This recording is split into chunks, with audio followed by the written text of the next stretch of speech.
मैं इस पूरे मसले को बड़ी गंभीरता से जानने की कोशिश कर रहा हूँ। देखिए हम और क्या घर वालों ने रोका नहीं किया? तुम क्या कर रही हो? होटल संभालो ना अपना, शायद अब आप है ना। इंटरव्यू वाइंड अप हो जाएगा, फिर आप अपने घर, हम अपने घर। नहीं रहता। झगड़ते हैं क्या पति पत्नी?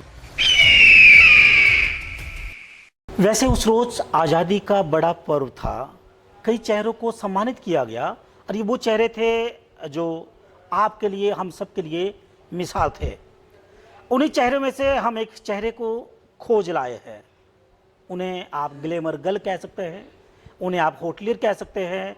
एक और शब्द उनके साथ जुड़ता है, वो है समाज सेवी। बेजुबानों को देख के वो तड़प उठती है और ना जाने क्या क्या। तो स्वागत करें उस चेहरे का। आपके साथ मैं संजीव शर्मा हूँ और कैमरे के पीछे मेरे सहयोगी मंजीत सिंह की मौजूदगी। योगिता जी, शुक्रिया हमें ज्वाइन करने के लिए। नमस्ते, thank you for inviting me on your show sir. मैं सोच रहा था इंटरव्यू से पहले कि किन शब्दों से आपको पुकारा जाए या किन शब्दों से संबोधित किया जाए। क्या कहूँ मैं आपको? ग्लैमर गर्ल, एक होटलियर, एक समाज सेविका, और एक वो महिला जो नेकी करती है लेकिन बड़े हाइट तरीके से। मतलब वो आपको कम से कम सोशल मीडिया जैसे प्लेटफॉर्म में मिलता नहीं है। नहीं मिल देखिए, समाज सेवी तो बहुत बड़ा वर्ड हो जाएगा। आप मुझे एक रिस्पॉन्सिबल सिटीजन बोलिए। जहाँ मैं रहती हूँ, आसपास की चीज़ों का ध्यान रखती हूँ, चाहे वो पेड़ पौधे हों या जानवर हो या मेरे आसपास के लोग हों। और प्रोफेशन से आप मुझे एक होटेलियर बोल सकते हैं। तो ये दो शब्द। चलिए, ऐसे तमाम लोगों को मैं जानता हूँ जिन बहूओं ने अपनी सास को घर से बाहर कर दिया। ऐसे तमाम लोगों को मैं जानता हूँ जिन बेटों ने अपने पेरेंट्स को हाशिए पे धकेल दिया। तो ये योगिता कौन से मिट्टी की बनी हुई है जो एक महिला को तलाशती है और एक बड़ा प्लेटफॉर्म तैयार करती है, एक रास्ता तैयार करती है, एक ट्रैक तैयार करती है उस महिला को अपने जो बिछड़े, जिनसे वो बिछड़ी हुई थी, उन तक मिलाती है। मैं इस पूरे मसले को बड़ी गंभीरता से जानने की कोशिश कर रहा हूँ।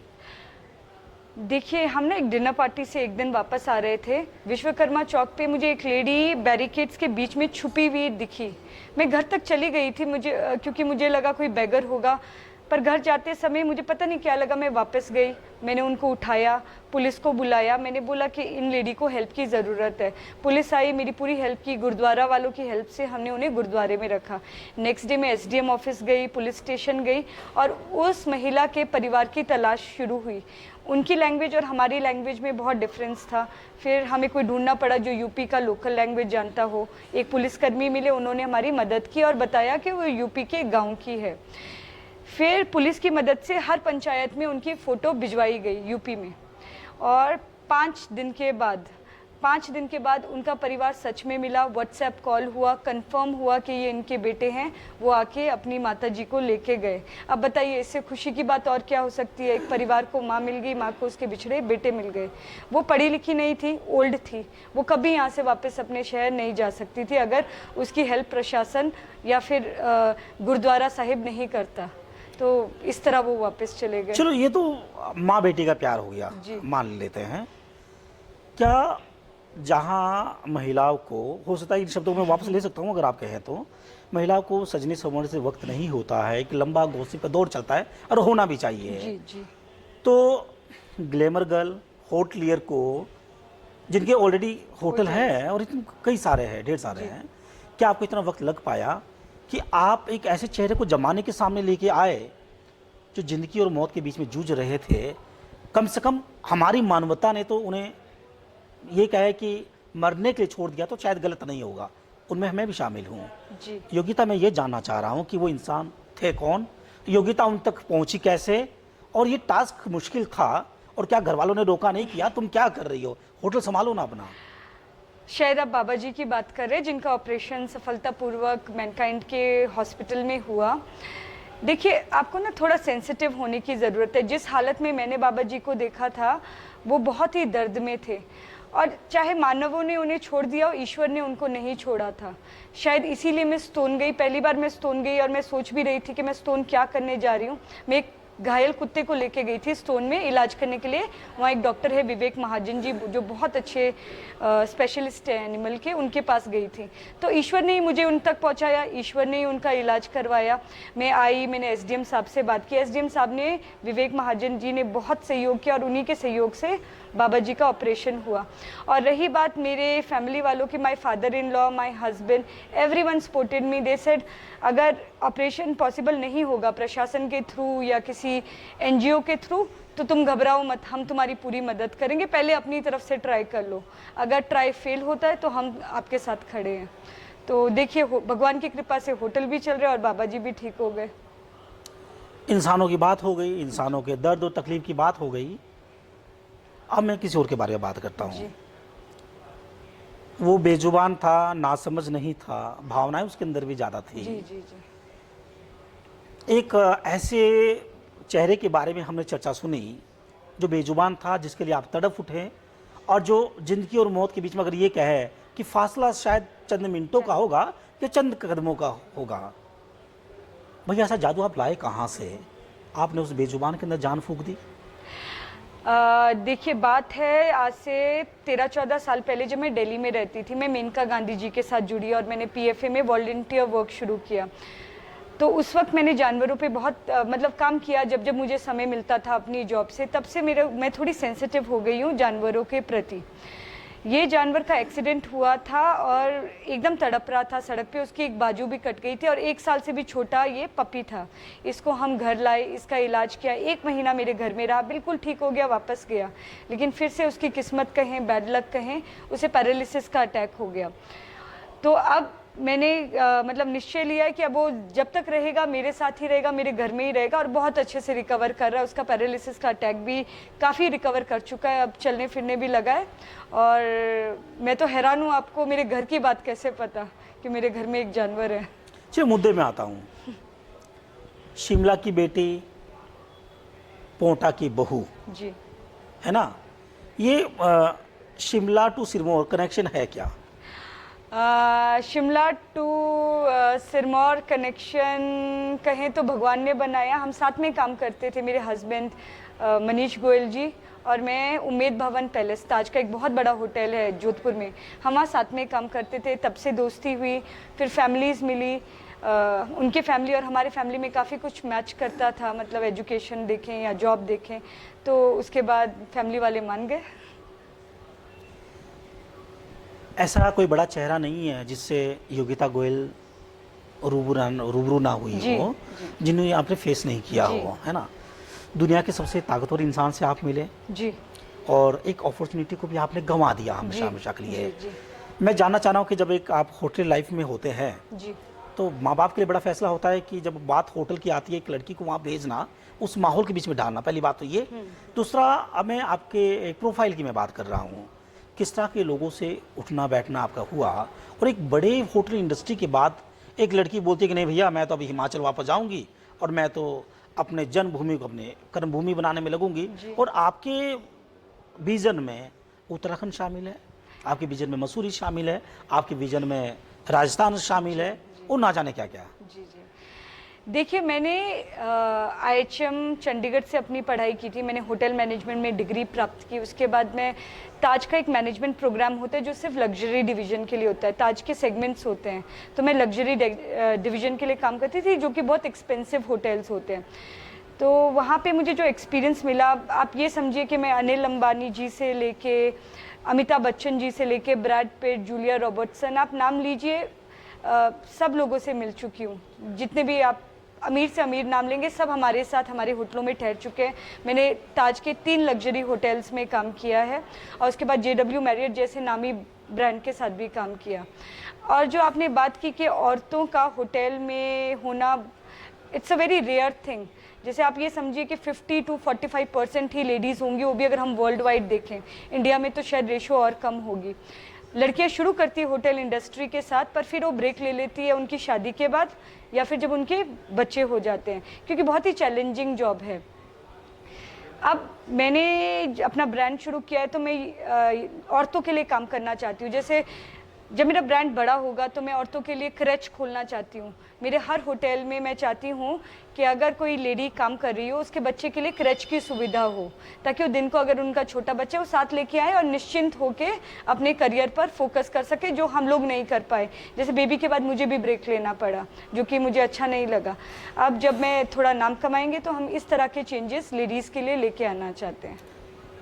कोरोना ने बहुत बुरा किया दुनिया जी। के साथ, कई लोगों को ले डूबा और काफ़ी कुछ ख़त्म हुआ। जी ऐसे में योगिता गोयल सामने आती है जी और मनीष साहब सामने आते हैं और मिलके दोनों एक वेंचर शुरू करते हैं। जी।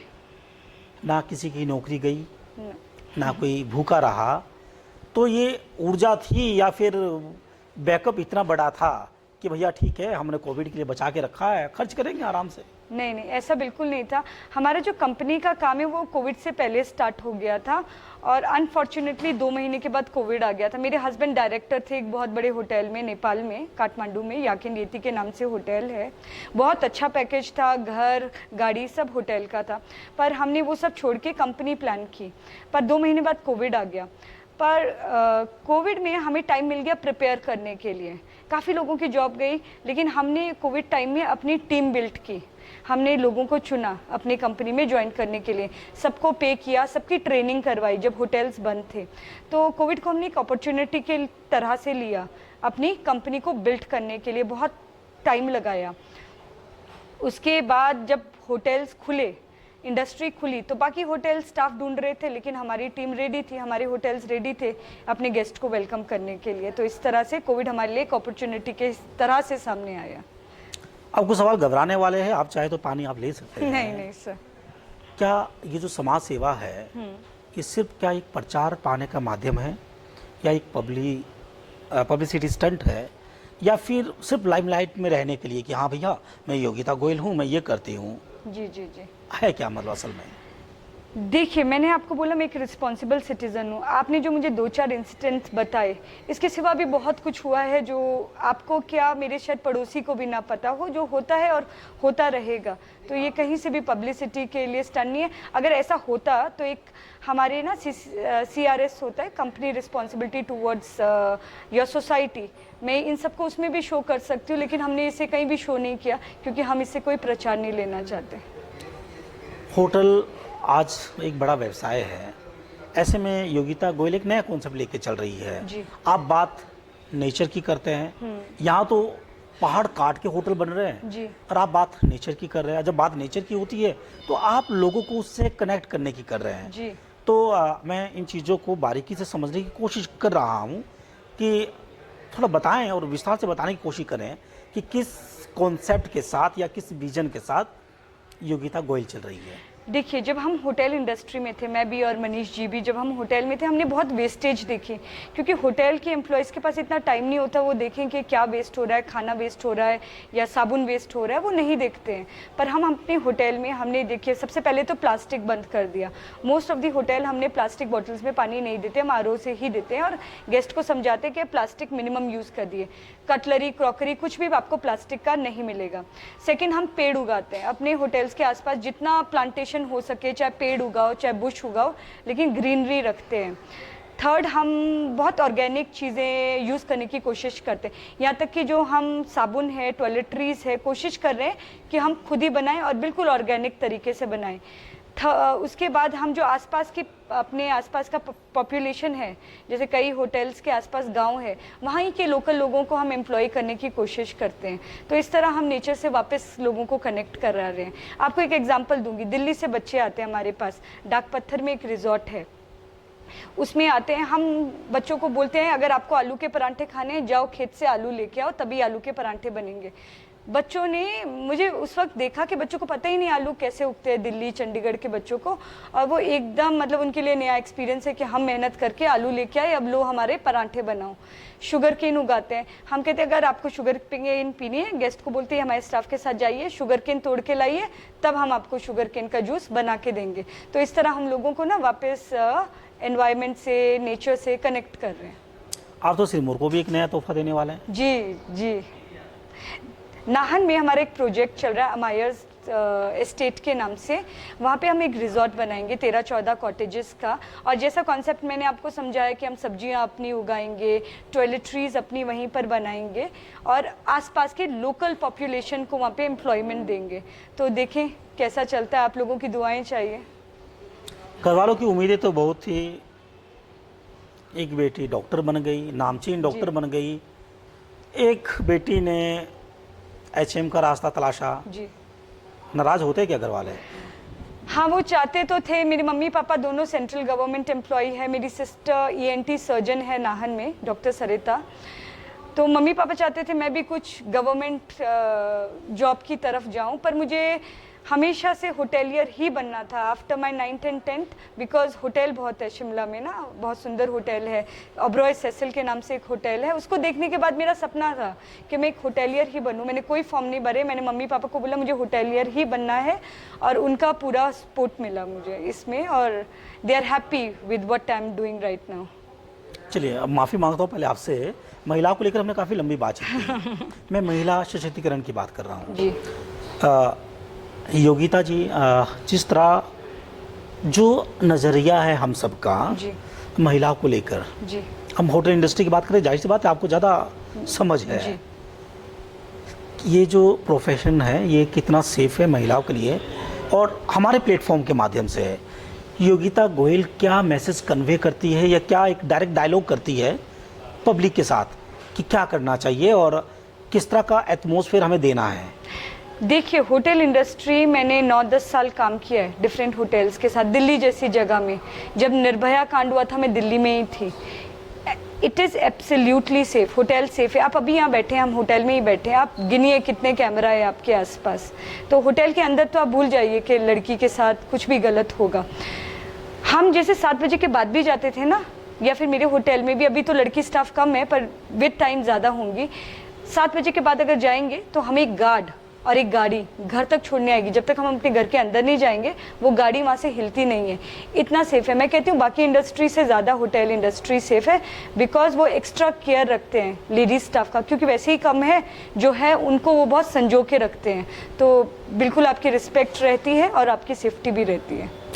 अगर किसी को मदद की ज़रूरत है, वो चाहे बीमार हो, किसी भी तरह की ज़रूरत है, तो क्या योगिता गोयल के घर का दरवाज़ा खुला है, या फिर ये क्या कि भैया इंटरव्यू तक सीमित है ना, इंटरव्यू वाइंड अप हो जाएगा, फिर आप अपने घर, हम अपने घर? नहीं नहीं, बिल्कुल खुला है। अगर मेरे पास फाइनेंसेस कम होंगे, कई चीज़ों में बहुत फाइनेंसेस लगते हैं, मैं कहीं ना कहीं से अरेंजमेंट करके, देखिए आज तक ना मैंने डीसी, एसडीएम, इन लोगों से जब भी रिक्वेस्ट किया है, एसडीएम सर या डीसी सर से, और 2-3 केसेस और थे जिसमें मैंने डीसी सर से हेल्प लिया, कभी भी मुझे निराश नहीं होना पड़ा। थोड़ा समय लगता है लेकिन आप कभी निराश नहीं होते। You have to go to a right person at right time, आपका काम हो जाता है। अगर ये ना हो तो बहुत सारे लोग ऐसे हैं जो मदद करना चाहते हैं और जो मदद करने के लिए स्ट्रांग है, तो आप कभी भी आ सकते हैं मेरे साथ, हम लोग मिलजुल के कोई ना कोई रास्ता निकाल लेंगे।